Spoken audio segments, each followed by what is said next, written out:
College Council meeting. And welcome to the day after Carol Rourke's birthday. Sometimes called Cinco de Mayo, but known here fondly as the day before Carol's birthday. The meeting is called to order, and the first item on the agenda is the approval of the minutes, which everyone received. Is there a motion to approve the minutes as submitted? Second? Moved by Roger, seconded by Molly. See, I can read minds too. I wasn't there. I'd help you. I know you're That's looking all at it, right. but I wasn't That's there, okay. so it's not really We appropriate. appreciate it, on- and Richard wasn't there either, so. quiet too. Okay, thank you. Any discussion, corrections, additions, subtractions, amendments? Hearing none, all in favor of the minutes as submitted, say aye. And opposed? The motion is carried unanimously. Thank you. The chair's report will be very brief. I know that breaks a lot of hearts in the room, but this is... Surprised all the others. Please don't take that to mean that there isn't a lot going on campus. We are in the throes of the end of the semester, upcoming graduation. Everyone is praying for wonderful weather. We hope that we will see you all there. And it's a very exciting time. We're in the midst of the LoCo Festival. And I know the president will be talking more about that, and Rich looks a little confused, but it's No, a festival of the arts. I read the packet that was Okay, emailed good. to me, so I understand what that is. Very good. Everyone But should. thanks for pointing that out. I was confused. Okay, I'm going to let that one go. You should have all received an email about the Fall Association of College Council and Trustees Conference. If you hadn't got that, let us know. And I would encourage you to go. And I would like to just take a minute to welcome Sean, not Sean Ramos. Sean is our outgoing president. This is Sean Kolaski, who is the incoming president. And for those of us that are of a certain age, we're very thankful to the Student Association for electing a president with the same first name. Spelled differently, but sounds the same. So welcome, Sean. We look forward to working with you. We just had a lovely breakfast upstairs with the outgoing and incoming members of the SGA, as well as some of the Chancellor's Award winners. And we're so proud of our students. They make us proud every day in ways large and small. And it's all about the students. So having said all of that, and not much of anything, we're going to turn the program now over to President Esterberg for the President's report. Well, Madam President. Thank you. This is, as you know, an extraordinarily hectic time of the year with commencement, with the festival, and with the parade of award activities and honor societies. It really is the best time of year on any college campus. But if you see students looking very tired and faculty members and administrators looking very tired, all of that celebrating student accomplishments takes quite a bit. I thought I'd give you an update on the state budget. Since we last met, the state did pass its budget. It was a grave disappointment for the SUNY system. I think we had been optimistic going in that there would be more in it for public higher education than there was. But essentially, there was very little for the SUNY system in terms of tuition increases, in terms of maintenance of effort. And so the challenge for the entire SUNY system is that that this amounts to a de facto cut in our budgets.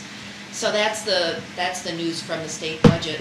I would say that the silver lining is that we planned for that in our 5-year plan for financial recovery that we submitted to SUNY.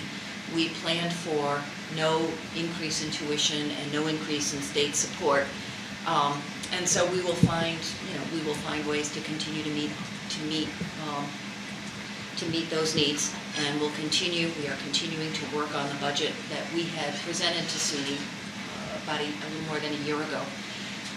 But I will say that we were very disappointed in the results from the state. But that leads me to my next point, which is that really the two things that this campus can control and that I think we're doing well on are enrollments and on our own private fundraising. I think when Vicki gives her report, we've had some extraordinary successes with our Take the Lead campaign. And I know she sent you that, but I continue to be very, very grateful to Vicki, to the advancement staff, to everybody in the campus community, our alumni, and our own faculty and staff who have given very generously, and that includes some of you at this table. That provides one important source of support for our students and for our programming. And then the other is our enrollments. This is yield season, so if you're wondering what you personally can do to help SUNY Potsdam, it's really going out and as you meet potential students, as you meet folks who are interested in our programming, help drive them to the campus. We are really in that critical season where we are looking at each accepted student, encouraging them to enroll here. And that's the second critical piece for our financial well-being, working on our admissions. Rick and his team have done an extraordinary job developing a pool of potential students, seeing them through the acceptance. And so right now, it's all hands on deck, trying to work with those prospective students who've been admitted and encouraging them to enroll here. So those I'd say are the most critical priorities, in addition to seeing our students finish the end of year well, and for those who are graduating, seeing them graduate. We have another new face on our campus. I'd like to introduce Bernadette Tiapo, who is serving as our new Chief Diversity Officer. She's actually not starting until June 1st, but I was very concerned that she get a chance to see the students before they left for the semester. I am so much looking forward to the work we'll do together, developing a strategic plan for inclusion and diversity in line with SUNY guidelines, and it's specific for our campus, and really helping us make progress in becoming the inclusive campus that we aspire to be. So welcome, Bernadette. Yes, welcome.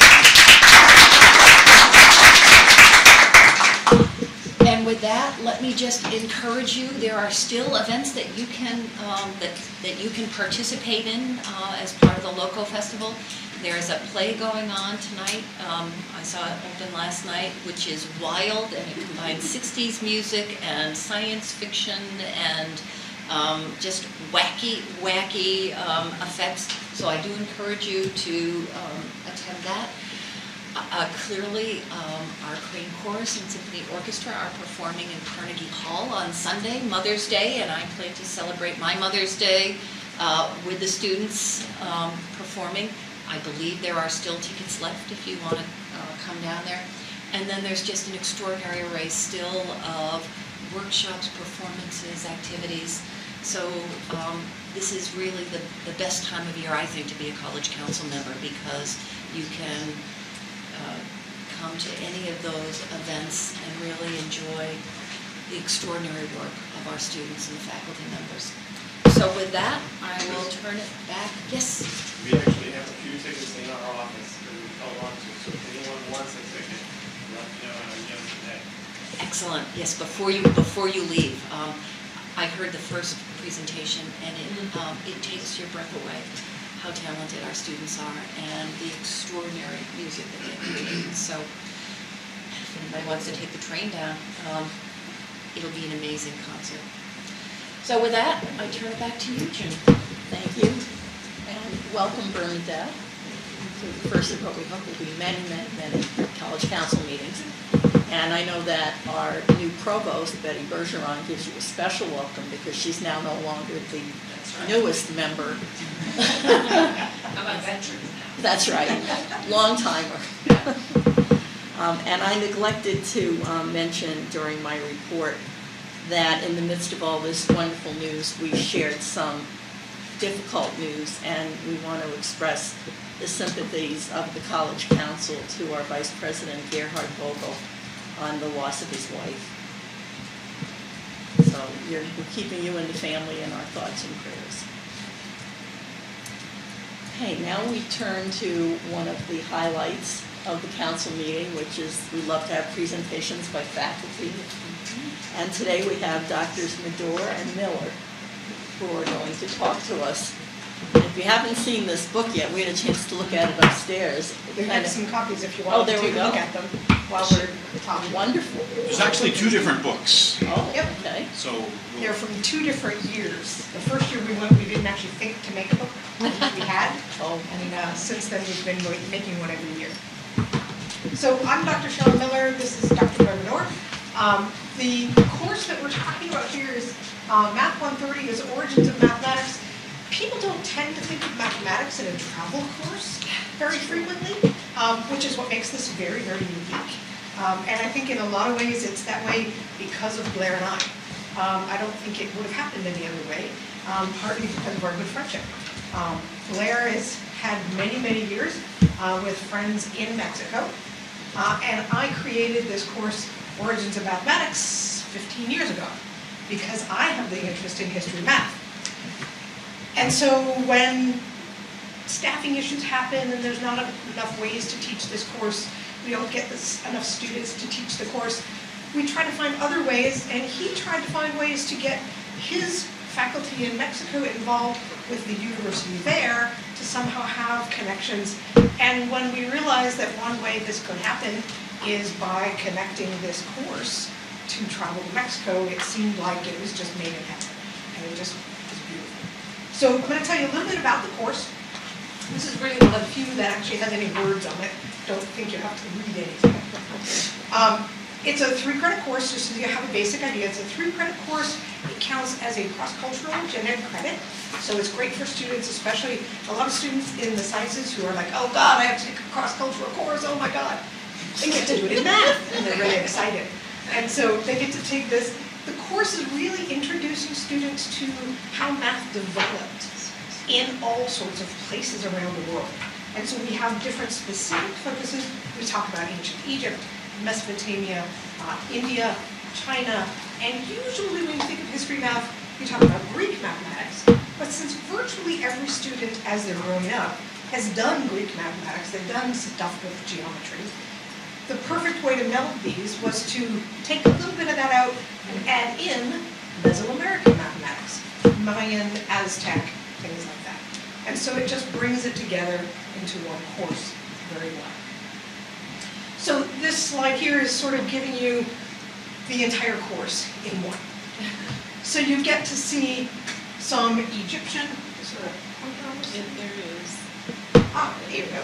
Something that's Egyptian, Mesopotamian, Chinese. This is the evolution of our number system, which comes from India, and then some Mayan and Aztec things are right here. So again, it's a little bit of the course all built into one picture. One of the highlights of this course is that while we're there, we get to go to archaeological sites and do some mathematics and do some things while we're going to visit the sites. One of the first sites that we visit is Huacalco, and this one is a small site. It's not very large, so it sort of gets the students used to this idea. It has a very small pyramid, not very well, you can't really climb on it or anything, but the highlight of this one is back here, these cliffs that have caves in them. And you can go into them, you can climb around, and in fact in these caves, there are very, very old handprints and pictures and things. And the students are just flabbergasted when they discover how old these things can be. And that these sites have been inhabited for 9,000 years. And it blows their minds. People still leave things as a shrine by these handprints. They leave offerings and things, and the students are sort of amazed when they see it. Then we move to Tula, so we sort of increase in size as we go along to these places. Tula is a site that has a much larger area. It has more than one pyramid. It has ball courts, which turns out to be one of the themes that we see in these a lot. It has these things that they learn about called the Atlantes at the top of one of the pyramids. And one of the things they do here, mathematically, is they learn about symmetry and frieze patterns, because along the walls they have these wonderful patterns. So they get to learn about frieze patterns and learn about symmetry and do projects that relate to symmetry of patterns. Of course, Teotihuacan, you have to go there, and it's just this phenomenal site. It's got multiple pyramids and temples and everything under the sun. You could spend a week there and not see everything. The students absolutely love it. So what do we get them to do there besides be in awe? Well, the thing that Blair made up is they actually, from measurements they make there, actually figure out more or less a volume for the Pyramid of the Sun and mass and how many man days it would take to actually build them using tools they had back then. The fun thing about Mexico compared to a lot of things you'd find in the United States or Canada is there's all kinds of rocks that are part of the pyramid that are sitting beside the pyramid. So we actually bring our own scales and the students pick a rock and they measure the volume of the rock and weigh the rock, and so they're using actual measurements to do this exercise, which makes it all the more realistic and fun. And they are having a lot of fun too because they each do this with a different rock, so all their measurements are totally different. They all get totally different answers, so they think they must all be wrong. No, you're doing fine. You know, just you're using slightly different numbers as you go. In Mexico City, we visit the Templo Mayor, the ruins of Tenochtitlan, which is underneath the city. I think that this site makes it very amazing to the students to realize that these ruins are actually right underneath Mexico City. To realize that they're right there. You can see the National Cathedral right here. We're standing practically next to it while we're at this ruin site. And it's constantly evolving in what they've dug out. Each time we go, we get to see more they've actually gotten of it. And it has a beautiful museum associated with it. And that museum, we get to talk about Aztec mathematics, and they learn about Aztec tribute numbers and things like that. So they get to learn about how the Aztecs, when they would bring tributes, how they would record what different people would bring as tributes in different numbering systems. And the last thing we always do is we go to the Museum of Anthropology in Mexico City, and this is one of my favorite things. I absolutely love it. It's this enormous place. It has indoor exhibits and outdoor exhibits. I've never seen the whole thing. I've been there 3 times. Maybe seen half of it, maybe. One of the things we get the students to do is they actually learn how to translate a number system, the long count, and Mayan they basically have 3 calendar systems that intertwine, and they use that 3 calendar system to translate a date. Then they also learn how to take that date and translate it into a date in our calendar somehow, and figure out what does it actually correspond to. Because we ask them, well, does this thing represent some really interesting event that happened? You know, what's it all about? So they spend all this time trying to translate this and figure out what it means, and then they try to figure out what happened that day, you know, and it turns out it's not really anything interesting, but it's kind of fun. But it's really kind of fun for them to figure out how Well, to it's do it. interesting in a different way. The particular Yeah. stone that they use there is something that the museum put up to commemorate the opening of the museum. And so they're very surprised to discover a date that's in the modern era that's on this. Only whoever built this did it wrong. And it's off by more than 20 years. And so that really throws them off. They get a date that's at the end of the Second World War, and that really makes them go kind of screwy. They figure it must have something to do with the World War. You know, it's got to Yeah. be some But- big event. We use other artifacts in the museum too that have older dates. But So one of the important things about what we do is we have a university in Pachuca. So we are in 3 towns basically. We're in Tulancingo, Pachuca, and Mexico City. And in Pachuca, we are partnered with the university down here, and I'm not going to keep trying to say it in Spanish. I'm just going to say Universidad Autónoma del yes, Estado de Hidalgo. UAEH, and we're just going to say it that way. And but we partner with them, and because of that partnership, we get to have amazing things like receptions with the rector, who is effectively like the SUNY chancellor. He's like the chancellor of that whole system. And when we go there, he'll have a little reception for us, he'll come and practice for us, and get to meet us and talk to us. The dean of the school, Orlando here, does things for us every time we're there. He's wonderful. And all the faculty in the math department there do things for us. So we have, it's more of a family thing when we're there with all the people there. We have social things with our students. They provide us a bus while we're in Pachuca, and a driver who's awesome. The students adore him, and completely for free while we're in Pachuca. He will take us anywhere at any time. and it's absolutely fabulous. Keeps the price of the cost of the course significantly lower. Also, while we're in Pachuca, they give us the use of the University Hotel. It's sort of like dorm rooms, but it's okay, for free. But they let us stay there for free, because we typically get 5 nights free when we're at, and I have 2 weeks as a per diem. So again, it helps us keep the costs down, plus we're having lots of fun with people there while we learn. The other serious reward is students. One of the things when we first started, when we did this the first time, every time we did this the first time, we didn't know what we were doing. I didn't know what to expect. Yeah, we really didn't. We decided that we were a little concerned at first, or maybe we thought we were, or the students were concerned, that if they didn't know Spanish and they were going to these sites, that they wouldn't know how to translate things, and they'd be worried about speaking and things.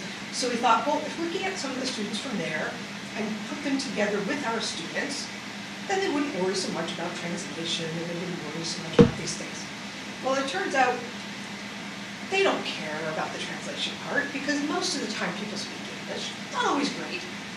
So there's always some communication fun, trying to figure out what everybody's saying. But most people can communicate pretty well.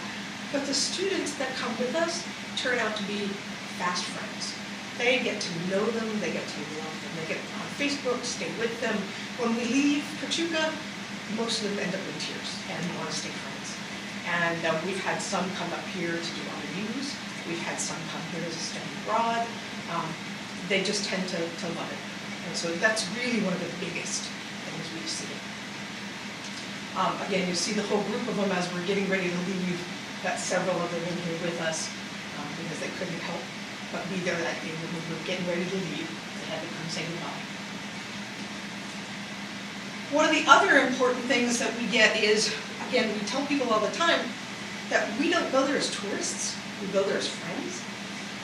What we're doing here is we're actually at the family home of one of these students here, Lucy, who came here for an RU. And when we came back there the next year, insisted that we come to her family home. Now there are 16 of us. Come to her family home for a cookout. And her extended family, grandparents, aunts and uncles, and everybody had a cookout for us. And so we had all the Mexican students that had come with us on a trip, and all of her family, and we just had this wonderful cookout. And we have at least 1 or 2 of these happen every trip we go, because the students just love to have us there. And so we get to meet the real families. They get to talk to the real families, and not just tourists. I learned a lot about our students doing this. When the first time we were invited to do this, I was like, oh my God, I'm going to take a bunch of 18 and 19-year-olds into some small, modest Mexican home, and after 30 minutes, they're going to be bored and not want to do this or what have you. I completely misjudged our students. The students say up and down that they love this. They love meeting real people. They love seeing how real people live. They were so impressed that what looks very rough from the outside, the inside of their homes are very, very beautiful. They're sort of the opposite of us. They decorate inside, they put brick walls around the outside and don't worry about it. Our students often refer to this as one of the very best parts of what we do. Yeah, they love it. And the faculty of the math department often will have social events for us too. You want to tell them about why there's a string here? So actually, right here, we're at a house that's owned by the University of Hidalgo that's up in El Chico National Park. It's got an incredible view out over the mountains, although you can't see it in this picture. And so they booked the house out for us to have a party one afternoon. And while we were there, we decided we were going to do some math-related activities. So we got some rope, and we actually tried showing how the Egyptians used to make right angles using Pythagorean triangles, 3, 4, 5 triangles, but the Mayans had a totally different way of doing this. And so we would do this using the Mayan technique to create right angles. And it was just a little demonstration that was part of the party. I thought it would last 5 minutes and we'd be done. The students thought this was so much fun, they spent the next 2 hours making every geometric pattern they possibly could out of rope, even if it took 17 of them to hold the rope in the different ways at different times. Again, you never know what kind of fun things you're going to luck into that are both entertaining but also have a real educational element to it. So they insisted on making a frame for the picture. Because it had to be. Yeah, absolutely. One of the other awards is when we were there, we got to meet representatives from the U.S. Embassy one year when we were there. That was an amazing thing. Do you remember her name? I can remember her name. Yeah, it's Stephanie Siptak Ramnath. Yes. So she's the third person at the U.S. Embassy after the ambassador and the vice ambassador. And they were having an event at the university at the time, and she made time from that to come for 45 minutes just to talk to us in a room, and wanted to hear from our students, wanted to talk to our students, wanted to encourage them to come back and encourage other people to come. It was absolutely wonderful. She wanted to hear all about the students, and they didn't know what to think at first, and they just had a grand time talking to her. So that was just a wonderful thing. And many of you may or may not know about the Office for Latin America, which is in Mexico City. Bob Vulcan here, we've gotten to know. He's there, we go visit him every time. The students love to go visit him as well, because he's been instrumental in giving us some help. In fact, last year, he told Blair and I about some grant money that was available that we wrote a grant for, and ended up getting enough money to be able to give students scholarships, and gave each student $1,000 to be able to bring down the cost for them. And that was just an enormous thing, because the whole course doesn't cost more than $2,500. So giving them $1,000 to it makes it so affordable and expensive. So this was just a fantastic thing. I just got to jump in there at one point when talking about money. From the beginning of this, Cheryl has been very adamant that this is a great experience, and she wishes that many, many of our students could partake in this. And I have to say, I've been remiss in that I have not pushed on this avenue whatsoever, but she relentlessly pushes on this. And last year, on top of the money we got from there, we had some other money available, so we were able to take one student entirely for free to participate in this. And I think because of that, we had a lot of students who applied to go, who wouldn't otherwise have even conceived of being possible. And in many ways, who are the students who most need that cultural experience? The ones who probably can't afford it in the first place. And every time we've gone, we've had students who have never left the North Country. We've had students who've never been on an airplane. We had a student who've never been to a museum in his whole life. It's amazing the firsts that happen on this trip. And so trying to get more of them to be able to come, to me, is just fantastic.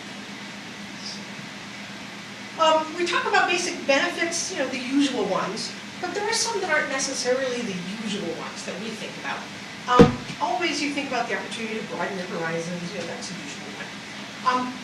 Thinking about the world from the Mexican perspective rather than the US perspective, and what they think of us is always a very interesting one.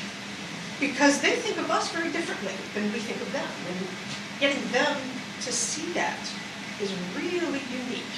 Because they get to talk to the people down there and see what they think of us. I mean, they have this idea that all the people up here live in palaces, have all this money. They really don't have a clue. And people up here, when they think of Mexico, think of the people near the border that are very poor and have nothing. And they realize that that's not really what it is. And so it's a very, very good thing. A good anecdote to explain that is last year's course, for some reason, we kept running into the med students on campus. And on their campus, and our students remarked at one point how impressed they were with all these med students they had seen. And I said, well, how would you feel if your doctor was educated at this school? And they said, well, of course that would be fine. I said, if I'd asked you that question before we came here, how would you have felt? And it really sort of changed their world. So that's a really good example. Some of them learn Spanish. They're not required to know any real Spanish, but some of them get really enthused and try to. So it's kind of fun to see that happen. The one that for me is nice is to get them to really think about, ancient math in something real. And that to me is great because it gets them to really want to think about it, rather than it being something way out here. But they can really think about it hands-on. To me, that's great. And again, appreciation for Native peoples, because there's all of the same issues there with the Mayans that we have often up here, and even more. And so they get to see about the same things. Building this basis, the students get to know each other. They get to know what it's actually like. They want to go back. Most of them, every time we offer the course, again, will say, can I come again? can I do that again? Can I be your TA and come? They want to go back.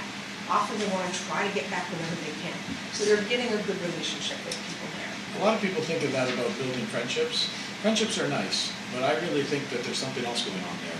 I really think that you're going to see 30 years from now that some students who went on this course and some students in Mexico are going to be professors at the same university. Or they're going to be in businesses that do work with each other. And you know we have NAFTA. I don't think NAFTA is going away. Our north-south relations are really, really important. Now they're gonna come back and be donors. But to me, one of the biggest is getting rid of those stereotypes.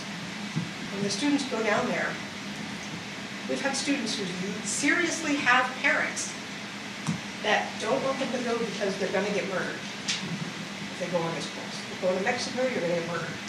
You know, you're gonna go to Mexico, you can't eat any food. You know, they have all these stereotypes in their mind, and they discover it's totally wrong. And they're just amazed. And so they love every minute of it in that way. And then there's some unexpected ones, and these are ones we didn't actually think about, never thought of when it happened. I love this one, food. The number of students who come on this course and before they get there, don't think they'll ever be able to eat. I had students tell me, I thought I was gonna lose 15 pounds because there's no way I could eat any of that food. I love it. And discover, oh, if I try this, it's really good. Now they're open to trying things and being willing to try things. And so just by this notion of trying new food and realizing how good it is, they're a lot more open to change and trying things. They really see the difference in economies, serious differences. When we go to restaurants, we don't go to really, really expensive ones in our opinion. But the Mexican students who come with us could never afford to go to one of those without us there. What we pay for a typical simple meal there would cost them a week's salary. And the students get to really see that big difference and understand it more. Again, the families, do you want to talk to some of these? I'm talking all the time. This is really interesting. The Mexican faculty, their students and their staff, they are often overwhelmingly interested in what we're doing with the students. So I didn't expect this either, but some of the folks there who've gone with us to archaeological sites, they would track Cheryl or I down and say, now what does this mean? Where is this from? I want to know this. At one point we went into the museum in Mexico City, and there was the two staff members who came with us, perched in front of this video for 45 minutes, fascinated. And at the end of the course, at the end of our trip, they said, thank you so much for teaching us about our culture. And I'd never expected that at all, whatsoever. And then we get some things that are sort of related to that. We keep having students of Mexican descent on our campus who come over and say, oh, there's a chance I might be able to go to Mexico? And of course, they don't know anything about this either, so they're really fascinated with this. We didn't anticipate that at all. The things are good. Keep going. I guess we can just see if you have any questions. If you are interested in other things we do, we have some other slides, but we figure timing-wise, we'd stop Well, here. they talk long enough. Just a thought. We're in the midst of a presidential campaign that's been saying a lot of disparaging things about Mexico. Yes, it has. Do you think that that's going to impact their willingness to want to continue to do this? Or do you think that that might have a negative impact on how you approach it for this year? Do you think that that campaign is going to have an impact on us recruiting students to go?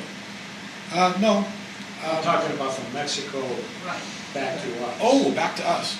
I mean, No, there's no issue there whatsoever. No, I mean, if we were talking about a relationship that was formal and somewhat distant, I think it'd be a real issue. The relationship we're talking about here is a relationship that's 20 years old. Ruben and I were office mates when we did our PhD together, and it's gone way beyond that now. For the last 10 years, we've been back and forth almost every year. So, you know, in a strange way, it's kind of like we're the reps of each other's schools on the campuses. We're trying to do things, yes, we're trying to do things that benefit our students, but I'll be quite honest with you, what benefits them and their students is at the forefront of my mind at all times when I'm doing this. And I know that they do the same for us. So, that issue is not going to be there. The chair of their department, 2 years ago when he came, at his he made some introductory address to the students, and at one point he started to cry. And the reason he started to cry is because for several years before that, and they still have a very good relationship with the University of California, Channel Islands, and students from that university had been traveling regularly to visit their university and do different programming than this, but similar in intent. And their university president banned all travel to Mexico, despite the attempts of their faculty to convince them otherwise.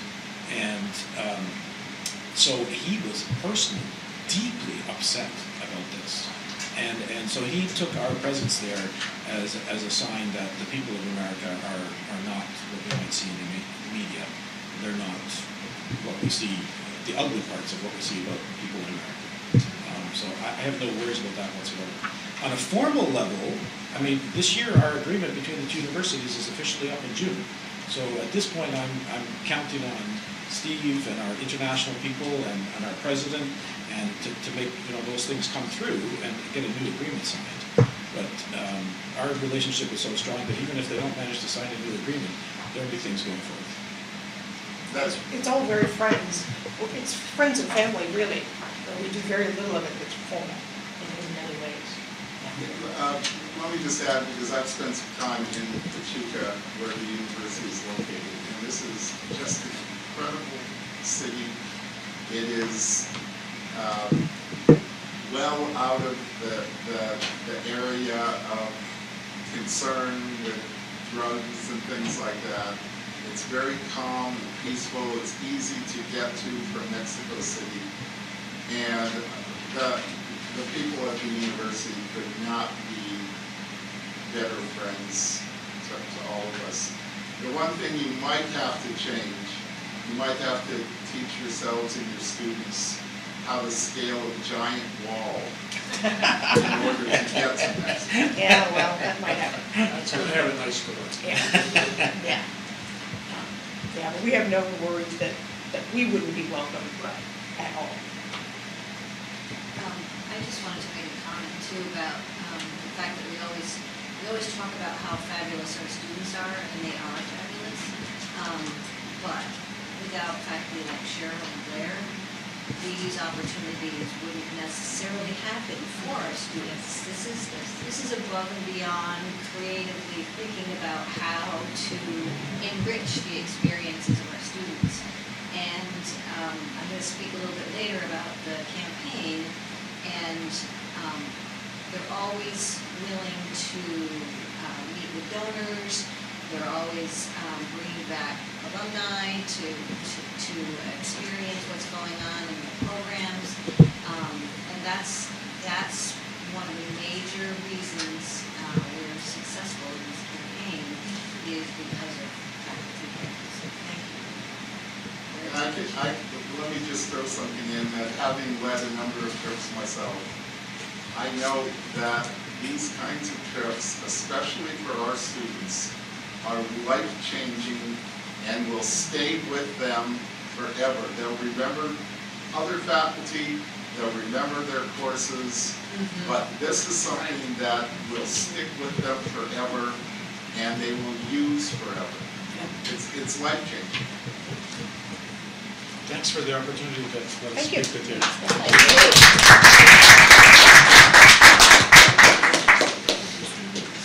Kind of Mike, you want to take math 130? If you guys leave the books in the center of the table, we'll pick them up later. Except that one is yours. Thank you. Anytime you want to keep looking at it, I'll share it. That's very nice of you to do that. Thank you, Dr. Zador and Dr. Miller. That's it? Yeah. See that? It's a lot better than the new math. That's right, that that more stuff. Yes, definitely. Gives you a new appreciation for it. So moving along in the agenda, the Chancellor Award recipients the students gave a brief presentation upstairs at the breakfast this morning, and unfortunately, they aren't able to be here, so we're not going to hear from them again right now. We'll be moving along to the report section of the meeting, and I don't see Lisa from the Faculty Senate. She wasn't going to be able to be here, Okay. but her report. Her report was in your packet. And Sean Ramos, the outgoing president, isn't here. He has a report in the packet as well. Did you have anything you wanted to add, Sean, as the incoming? No, I think Sean covered everything that needed to be covered. I'm trying to learn the ropes and get to know everyone, which is why I'm here today. I really appreciate you all having me to come and sit down on this meeting. It's very helpful to me. Sean was very confident in my abilities, so he didn't give me a whole lot of what to do, so I'm kind of trying to learn it all myself. I'm trying to get my office set up, and I'm already in the thick of it I've had meetings all week, I have meetings all next week, so I'm just trying to learn and also finish out the semester at the same time. But I think he covered everything he needed to cover in his report, so thank you. Okay, well, we're glad to have you as an addition to the council. Provost Bergeron? So there is a short report in your packet as well, outlining a couple of the initiatives that Academic Affairs is working on, a couple of many. The first two of which are related to some funding opportunities through SUNY that interim provost Fitzgerald worked on before she left. One is in relation to applied learning, which is one of our strengths of our campus. I think we're really becoming known in the system for our leadership in applied learning. And this particular initiative will allow us the chance to experiment with different types or models of infusing applied learning into the classroom so that we know going forward what are the best practices that we can use, with the goal of hoping to ensure that all of our students have access to applied learning within their curriculum within their 4 years here. Though I would guess that if I would survey all of our majors, I suspect that a very high percentage of students already do. We just call it different kinds of things. The other is online learning. That is something that is not a strength of ours, but we need to come to capacity with in order to support our on-campus students through different modalities, but also to reach out to other students, particularly within the region and the country. So we need to learn how to do it well. We need assistance with supporting the infrastructure for online learning. So one of the things that this loan will do is provide us with an instructional designer who can help work with the faculty to design high-quality online courses. We've identified potentially some areas to start with. One is music education, which is the master's program. A lot of our wonderful graduates, of course, are teaching music all over the state and can't come back to campus to get their master's. So if the majority of the program is online, we'd be able to keep that critical population of students. Something that's near and dear to my heart would be a degree completion program that would have significant online components. We haven't really identified what the content area of that would be, but there are a lot of adults in the North Country who have started a degree at one point in time and then life intervenes, not able to finish, and I would really love to be able to tap that population through a degree completion online program. So we're working on some certificates as well. So we're getting that kick-started under the leadership of my associate provost, Jill Perron, who's been wonderful in working with the deans and others as well. And then our Cuba initiative is really starting to gel and come to fruition. I know Steve can answer any specific questions about that, but we're building to the culmination of a presentation by our Latin ensemble in the January, February, is that correct? Right.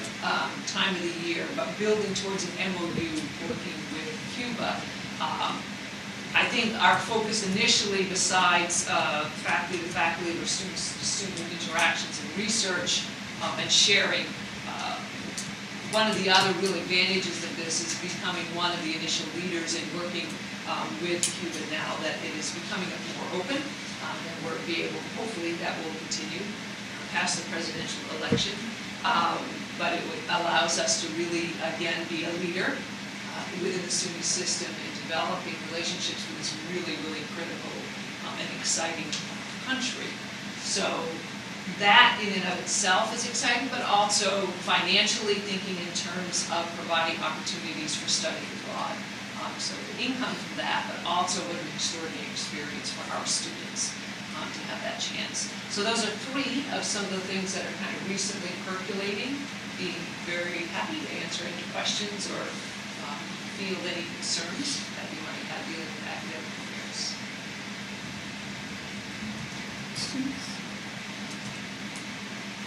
All right, thank you. Thank you.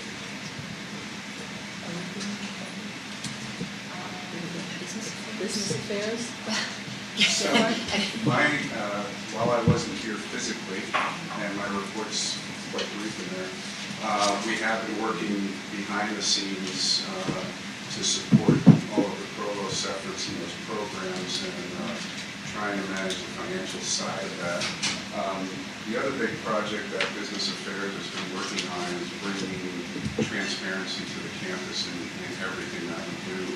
And we've been working very hard to take all the elements of budgets and provide the campus with reports that reflect and account for what the individual divisions and departments have in the way of budget, what the campus looks like financially, and those reports eventually will be within an automated environment that people can access a lot more easily and be a lot more friendly to the user than it has been in the past. There hasn't been much, quite honestly, in the past of information that's disseminated out.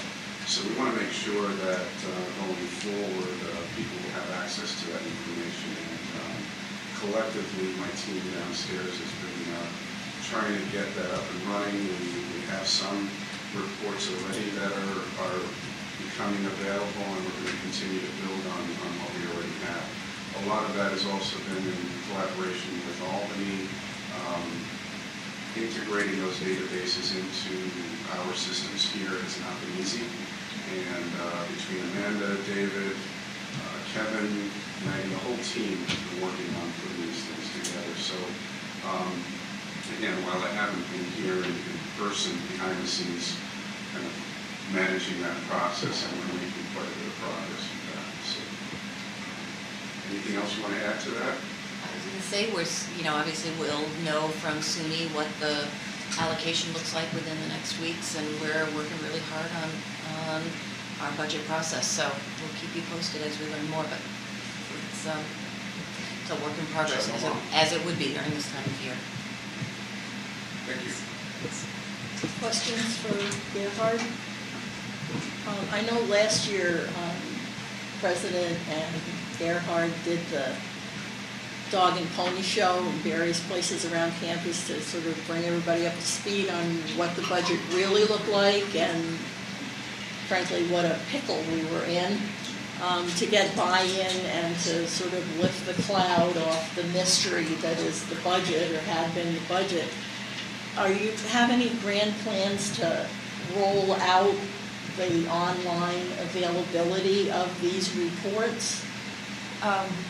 The first stage is to bring it to the Faculty Senate Executive Okay. Committee, and then over the summer and over the fall, we'll find ways to have it behind a firewall so that not anybody sort of from Right. the external world can come in and see the books, but anybody on campus. Yes. Okay. And I know that that's something that the Faculty Senate has been very interested in, and I think they're very eagerly awaiting these dashboards. Yes. Okay. Any further discussion on that item? Okay. Advancement. Well, I won't read my report, you've all had a chance to look at it, hopefully. So I just want to thank all of you any of you that were able to come to the bicentennial birthday bash. It was in the middle of a work day, so I know many of you were not able to, but it was a great time, great fun, great press. And we've been able to make a mark within SUNY for them to better understand that we are their founding institution, and so that's been helpful. The local Festival of the Arts, we're all aware of what's happening on this campus, but just a little reminder that the local Festival of the Arts is because of a major donor, and they are continuing to give because of their great experience that they have on the campus with our faculty and with our students. Every time they come back, this is the 5th. And so the whole importance of a community being involved with all of our donors is critical to our success, and another reason we do our work.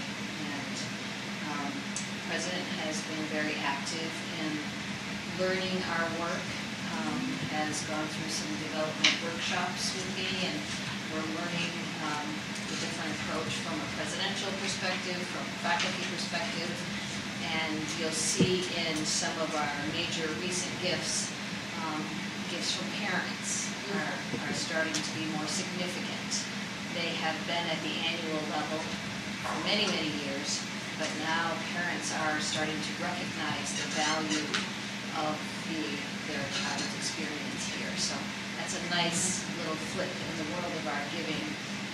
And you'll see the Take the Lead campaign. It's always fun because each quarter that we meet, I'm able to talk about a milestone. So now we've reached an additional $1 million beyond our second goal. So it's going well, and I wanted to again thank Roger as our annual fund national chair. Roger has a very firm, quiet way to push people to give to the annual fund, which is very important to this institution.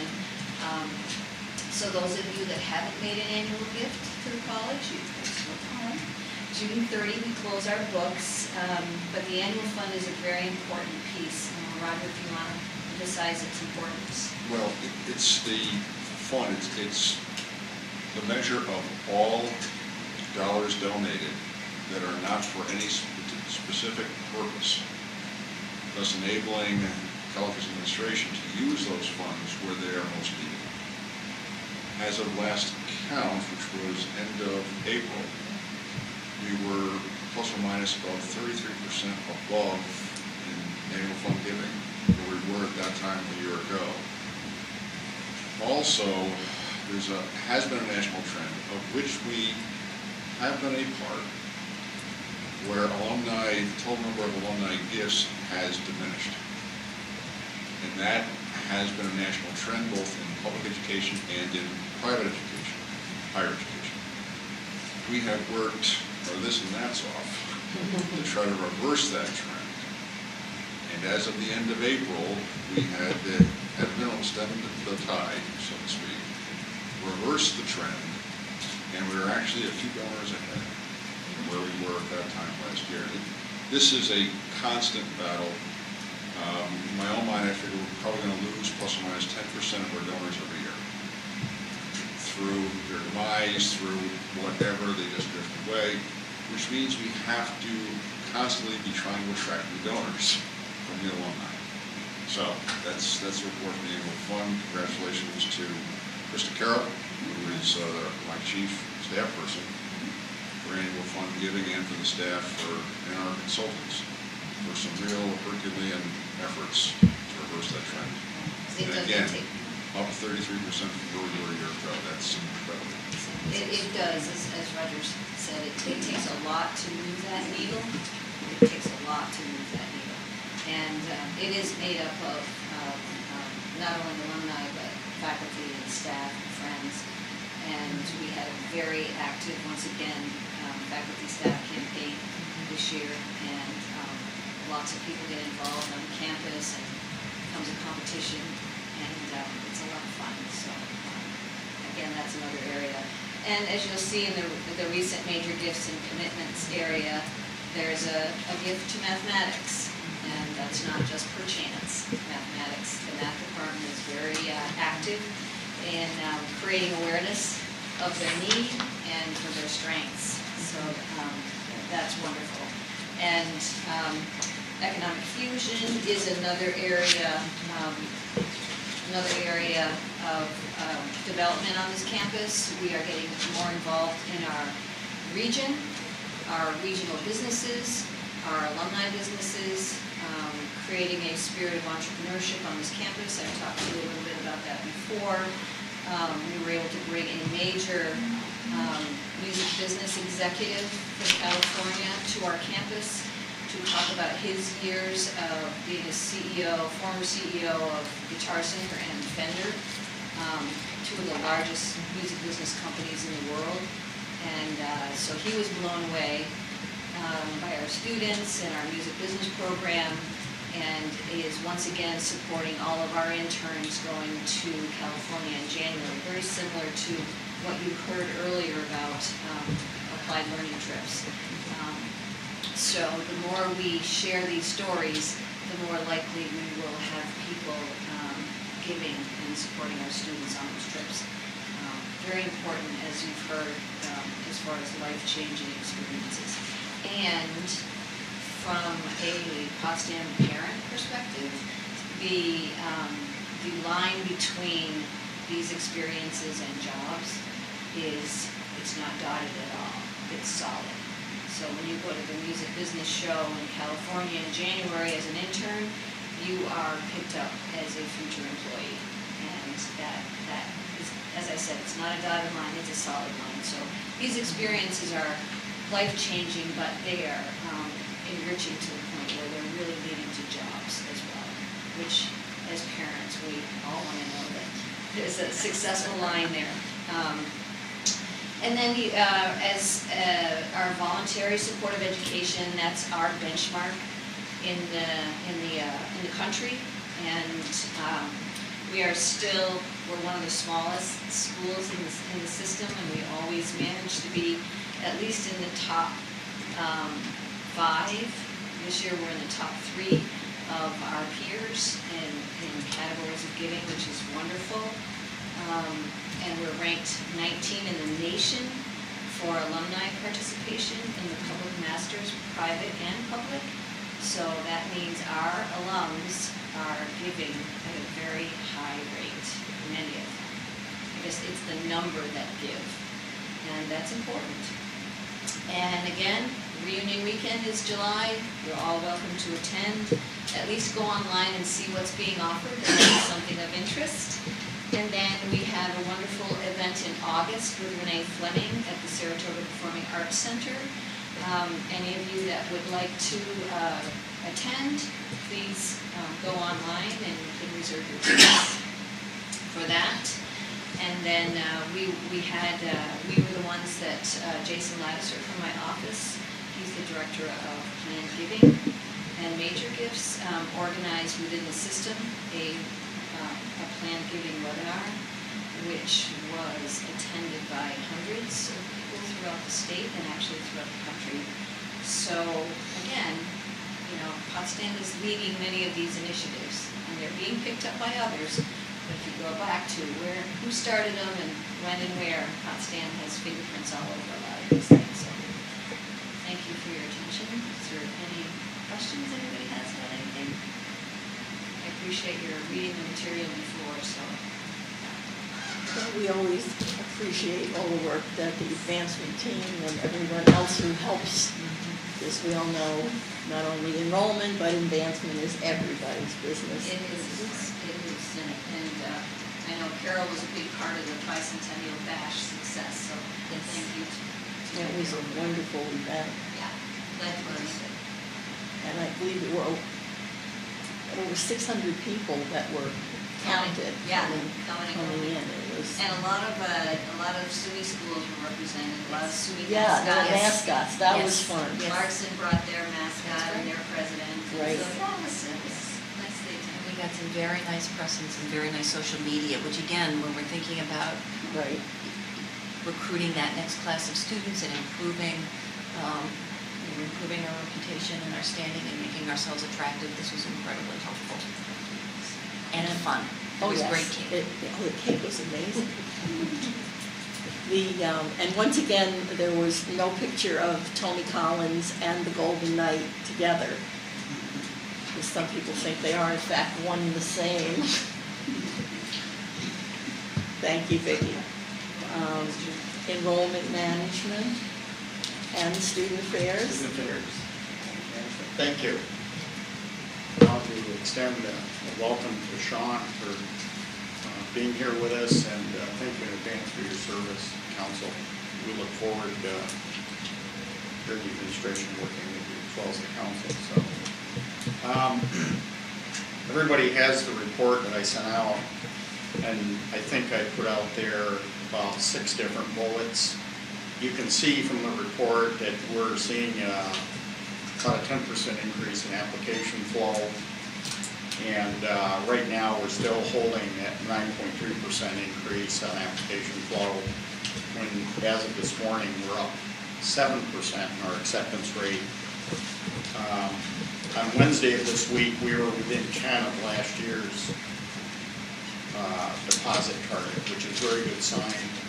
We dropped a bit this morning.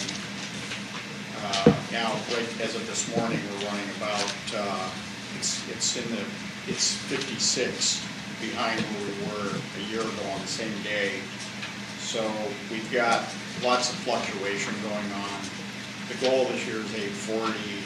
We will be into June before we hit that goal on the freshman side. And we are determined, once again, to hit that goal. I think with a 7.2% acceptance increase in the number that is, and the applicant pool being very strong, we stand well positioned to hit that. The transfer area is running pretty close to even. We're about 10 students off right now, which isn't too bad on a goal of 230. We had the highest number of students we've ever seen at an open house in my time here, just a little over a week ago on the 23rd of April. It was a phenomenal event. We had the whole campus involved in this. The campus looks great. Physical plant, Gerhardt's team, getting the campus looking nice, and faculty supporting all of the efforts, and our students as well. At those open houses, we invite all the applicant pool for the fall of 16, but also the fall of 17 and beyond. So we're going to stay with that very aggressively. Once again, it'll net out sometime in the second or third week in June. It'll take us that long before we bring that target in on the freshmen and transfers. And you should know that we are calling all of the non-deposit paid students. Most of the issues that we're facing are financial issues when students make these decisions. And most of the declines that we're seeing in that deposit differential are in really 3 areas. And a couple of the areas are in the lower income group, Bridges and EOP. And then the other area, we're seeing a decline in the competition for music students. So, and we've experienced that before. And it's largely, we have a handful of competitors that we run up against in the music area. A couple of them are in SUNY with Fredonia, and the Purchase has a very strong arts program. And so, but lately, most of our competition is with SUNY Fredonia for our music ed students on the incoming class. And that's in the 25 to 30 range there. So what we do is we work through each one of those situations individually with the students and their parents. A lot of it is interaction with admissions and financial aid, and multiple phone calls and campus visits. So it's a very aggressive process, and we're gonna stay with it right through until we hit that target. Along the lines, in the report, I just wanted to mention also that we've set up a new strategy for how we manage our retention system. We just finished our pre-registration for next fall. These are the current students. And so we've set up a system where we're able to, with our student information system, generate reports for our advisors contact students that haven't registered or running into some kind of barrier. Many of the barriers that students face, of course, when it comes to continuing school, happen to fall in financial areas. Some of them run into different barriers, such as, they just need to figure out what courses they want and need to get in and get their advising completed, that sort of thing. So we're working through that right now, and by the end of May, we would have had all the non-registered students contacted for fall. The thing that's important there is that we need to stay out in front of that and do it while they're here. We will be into the summer with that as well, but there's a brief window from about the third week in April to when the students leave, when we can intervene while they're here. We can work with them to address any of the barriers that they might be facing. In the athletic area, you saw that we have 3 different searches going on. We have 2 appointments, and one in women's basketball with Brittany Cohen coming on board, and men's basketball with Jim Bechtel coming on board. Both coaches with very impressive backgrounds in both playing and coaching. Brittany comes to us from the Dallas Mavericks in the player development program and has an impressive playing background from SUNY Cortland as a former player there and former assistant coach at Nazareth College. And then Jim Bechtel had his first 20-win season at SUNY Canton this past year, and then the year before that, I think they went 16-6, which is pretty solid, beating many of the teams in our current conference. And so, and then we're just closing out on the search for our track and field cross-country coach. Just a reminder on that, what that represents is really 3 different sports for men and women. It's cross-country in the fall, indoor track in the winter, and then track and field for men and women, all 3 in the spring. And we have an agreement with Potsdam High School to use their track and field facility for the spring part of it. And so we're very, very pleased about that. The student affairs side, I think there was mention about multicultural weekend. We had 93 students come in. That was the 28th of April to the 31st. And that was a great weekend. They're all prospective students. We had some students from Akwesasne, prospective students, join us. We were very pleased that those students were able to attend along with the students from other areas of the state. And the majority of our students participating coming from the Metro New York area. University Police, I wanted to mention that we had a successful accreditation review. And this is a very, very labor-intensive, but a very noteworthy and honorable thing for our department to have. When I met with the accreditors, they told us that they had been in some agencies, they wouldn't tell me who, and if they're only there for a few hours or a day, they leave, the agency doesn't get it.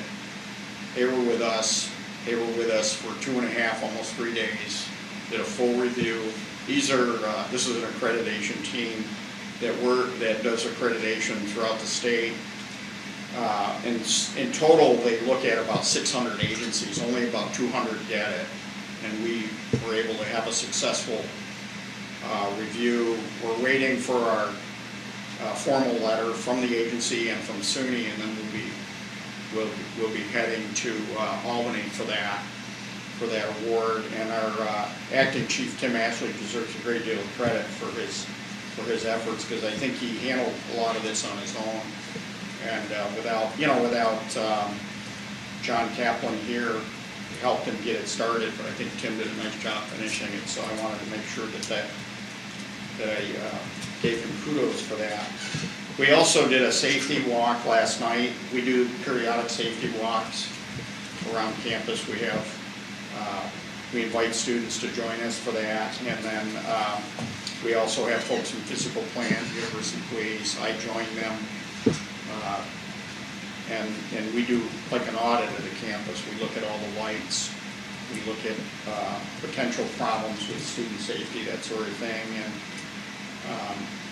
through SGA on the 26th of April, we had a student safety forum, and wanted to commend SGA for that. They did a great job of organizing it, and President Esterberg and myself and several others, the senior administration attended.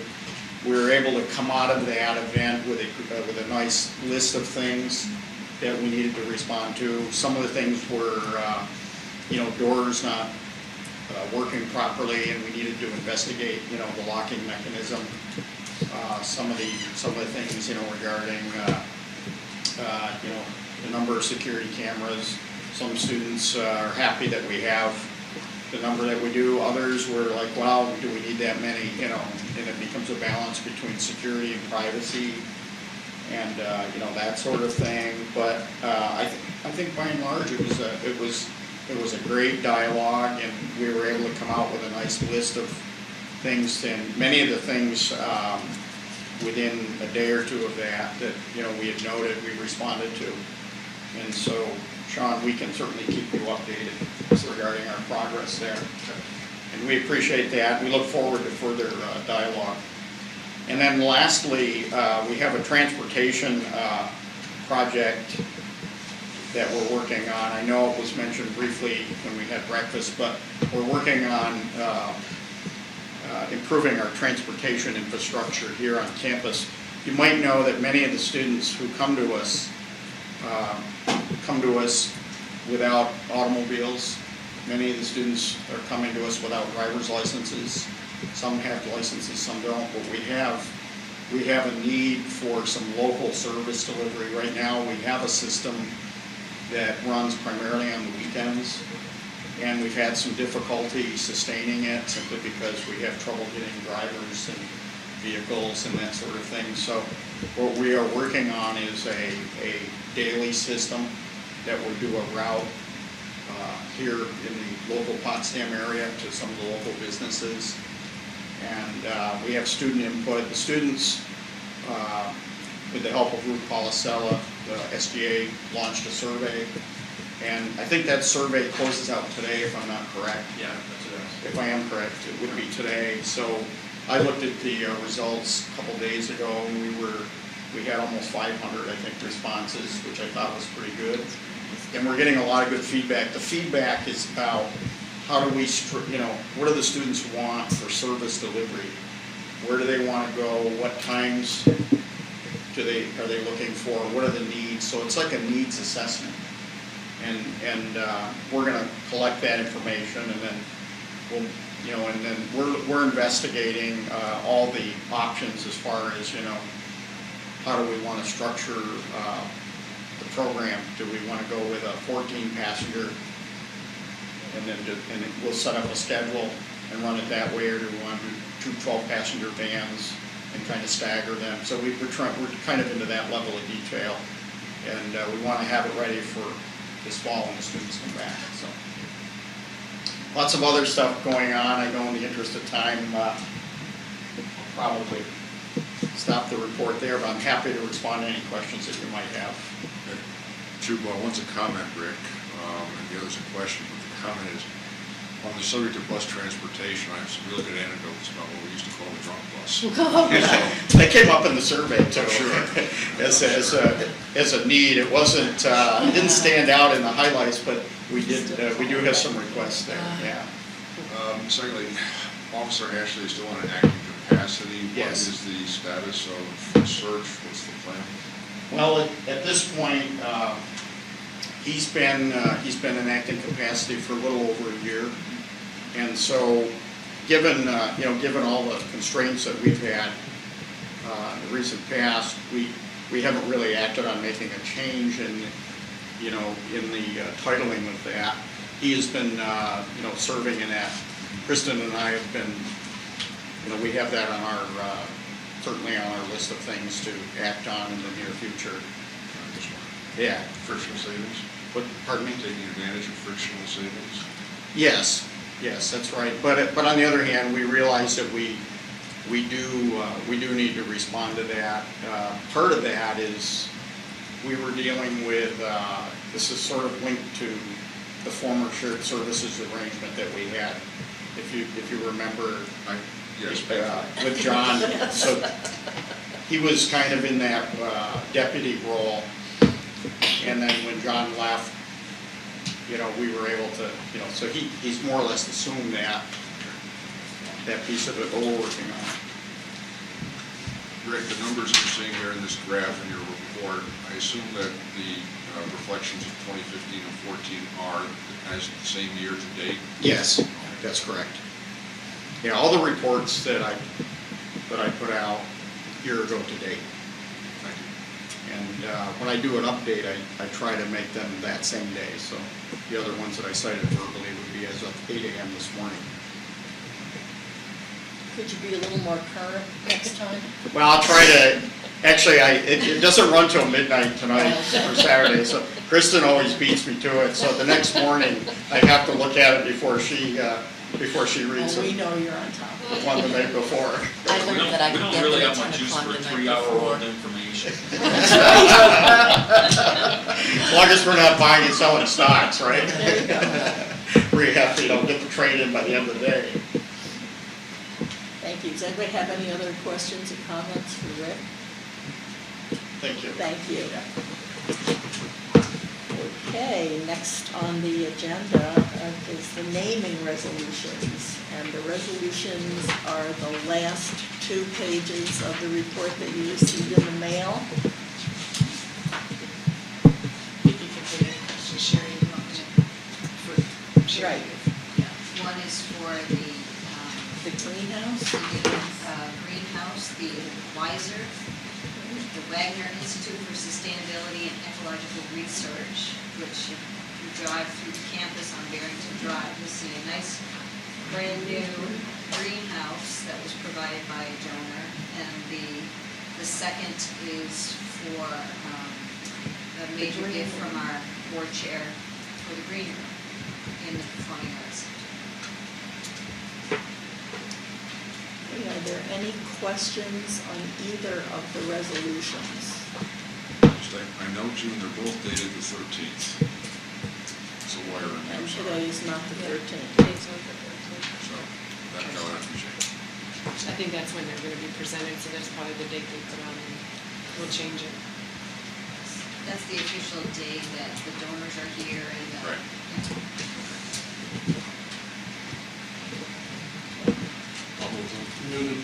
Second. Okay. Both of them, yes? Yes. Okay. Both? So did you recommend the date change? Is that what Yes. you heard, or Yes. to today? Okay. So we can do that. All right, so both resolutions have been moved by Roger and seconded by Rich. Is there any discussion? I would say congrats to whoever came up with the WISER acronym. I like that. Actually, the donor. Yeah. Oh, really? Yeah. Okay, well, kudos to them. And also for the green room, which if any of you haven't seen is wonderful. And obviously with our performance and production in the new Performing Arts Center, I can still say the new Performing Arts Center, right? It's a necessary part of the experience to have. Any further discussion, questions, issues? If not, all in favor of council passing both resolutions, say aye. Aye. Opposed? Both carried unanimously with the change of the date as advised by Attorney Roger Linden. I knew you'd get me before the meeting's over. Well, of course. We don't have a next meeting date set yet, but we will set the dates for next year, academic year, and get them out to everybody so you can mark your calendars. Commencement, if you haven't already let somebody know that you're coming to commencement, please do that today. And are we robing in Thatcher Yeah, and still? Dexter's and Thatcher. Yeah, okay. Yes, I will have that all out to you very soon. Okay, and I kept thinking it was next weekend, it isn't, we have another week Yes, 2 beyond that. weeks. Okay. Any other old, new business to come before the council? If not, I'll entertain a motion to adjourn. Second? Second. Moved by Richard, seconded by Molly, all in favor, say aye. Aye. Opposed? Okay, Thank you. enjoy the weekend, Thank and you hopefully all. we'll see you all at commencement. Absolutely. Better change the date.